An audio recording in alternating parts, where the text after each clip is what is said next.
নিয়েছি একটু লবণ, জাফরান আর একটু হলুদের গুঁড়ি, আর সাথে নিয়ে নিয়েছি একটু খাবার সোডা। এবার নিয়ে নেব আমি পরিমাণ মতো পানি নিয়ে এটা ভালো করে মাখিয়ে নেব। এবং দেখুন সাথে নিয়ে নিয়েছি একটু চালের গুঁড়ি অ্যাড করে নিয়েছি। বেটারটা ঠিক এরকম হবে, না ঘন না পাতলা, ঠিক এইভাবে আপনারা বাসায় সবাই ট্রাই করে দেখবেন। আপনারা এইভাবে সবাই তৈরি করে নেবেন বেটারটা।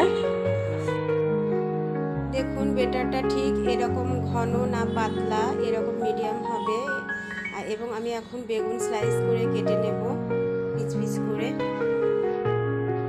দেখুন আমি একটা ডিম সিদ্ধ করে নিয়েছিলাম, এই ডিমের চপটা আমি করব। ডিমটা আমি কেটে নেব স্লাইস করে। দেখুন আমি এইভাবে স্লাইস করে কেটে নিয়েছি ডিমের পিসগুলো। ঠিক এইভাবে আমি চপগুলো তৈরি করব। আমি তেল গরম করে পেঁয়াজি ছেড়ে দিয়েছি তেলের ভিতরে। দেখুন পেঁয়াজিগুলো হচ্ছে এভাবে আস্তে আস্তে, পেঁয়াজিগুলো আস্তে আস্তে হবে। এখন পেঁয়াজিগুলো আমি আস্তে আস্তে একটু উল্টিয়ে দেব। এভাবে উল্টাতে থাকবো কিছুক্ষণ।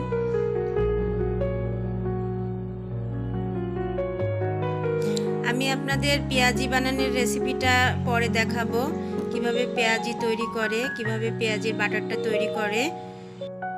পেঁয়াজিগুলো প্রায় হয়ে আসছে, আমি উল্টাই দিচ্ছি আস্তে আস্তে। দেখুন লাল হয়ে আসছে, পেঁয়াজিগুলো আস্তে আস্তে হয়ে গেছে। এখন আমি পেঁয়াজিগুলো একটি পরিষ্কার পাত্রে প্লেটে তুলে নেব।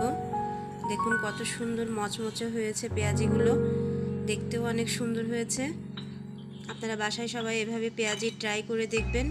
আমি এই রেসিপিটি দেখিয়ে দেব আপনাদের, আজকে আর দেখাতে পারলাম না।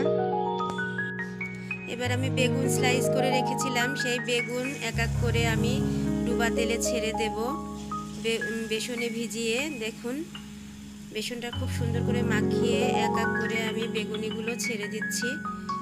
কত সুন্দর যে ফুলে উঠবে বেগুনিগুলো, দেখুন অনেক সুন্দরভাবে ফুলে উঠবে। আপনারা দেখতে থাকুন। আমার সব বেগুনিগুলো এক এক করে তেলের ভিতরে দেওয়া হয়ে গেছে। এখন আমি বেগুনিগুলো আস্তে আস্তে একটু উল্টিয়ে দেব। দেখেন লাল হয়ে গেছে অপর পাশ। এখন আরেক পিঠ লাল হওয়ার জন্য আমি উল্টায়ে দিলাম। ফুলে উঠছে কি সুন্দর দেখুন, এবং এত সুন্দর মুচমুচে হবে বেগুনিগুলো, অসাধারণ। আমি বেগুনিগুলো আবার আরেকটু উল্টিয়ে দেব। দেখুন কত সুন্দর লাল হয়ে গেছে, ফুলে উঠছে, মুচমুচে হয়েছে। আমার বেগুনিগুলো হয়ে গেছে, এখন আমি বেগুনিগুলো তুলে নিচ্ছি। দেখুন কত সুন্দর ফুলে উঠেছে। একটা পাত্রে, যে পাত্রে পেঁয়াজি রেখেছিলাম সেই পাত্রেই তুলে নিয়েছি। দেখুন কত সুন্দর হয়েছে ফুলে।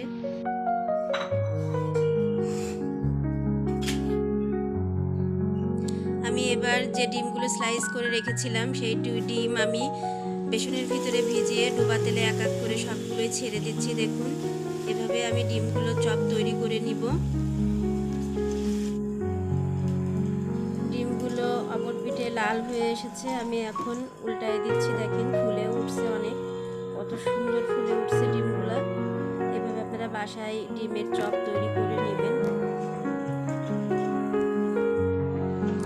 ডিমের অপর পিঠও লাল হয়ে গেছে, ফুলে উঠছে, মচমচে হয়েছে। দেখুন এখন আমি ডিমের পিসগুলো এক এক করে তুলে নিচ্ছি। কত সুন্দর হয়েছে, পুরো চপ ফুলে উঠছে। আমি সবগুলো এক এক করে এভাবে তুলে নেব। আমি সময়ের অভাবে আসলে ইফতারের রেসিপিটা খুব সুন্দরভাবে দেখাতে পারতেছি না বা পারিনি। আমার অনেক সময় কম, যার কারণে আমি রেসিপিটা অনেক ছোট্ট করে দেখালাম আপনাদেরকে। আমি এবার তিনটা মরিচের চপ তৈরি করব একইভাবে। দেখেন ঠিক সেম একইভাবে তিনটা মরিচের চপ তৈরি করব। এত সুন্দর ফুলকো হবে, ফুলে উঠবে এবং মচমচে হবে, খুবই সুন্দর খেতে, টেস্টি লাগবে। আপনারা সবাই বাসায় এভাবে ট্রাই করে দেখবেন। আমার জন্য দোয়া করবেন, আমি যেন আপনাদেরকে এভাবে রেসিপি দেখাইতে পারি, কিন্তু সময় পেরে উঠি না। আমার ঝালের চপটিও তৈরি হয়ে গেছে, আমি তুলে নিচ্ছি পাত্রে, একই পাত্রে। আমি আসলে সময়ের অভাবে কিছুই পারি না, ইফতারের মুখোমুখি এসে আমি তৈরি করেছি। বাড়ির মুখোমুখি এসে আমি চেম্বার থেকে এসে এইগুলা তৈরি করেছি। আপনাদের যদি আমাদের রেসিপিটি ভালো লেগে থাকে তাহলে প্লিজ প্লিজ প্লিজ একটি সাবস্ক্রাইব করে দিবেন। ভালো থাকবেন। আল্লাহ।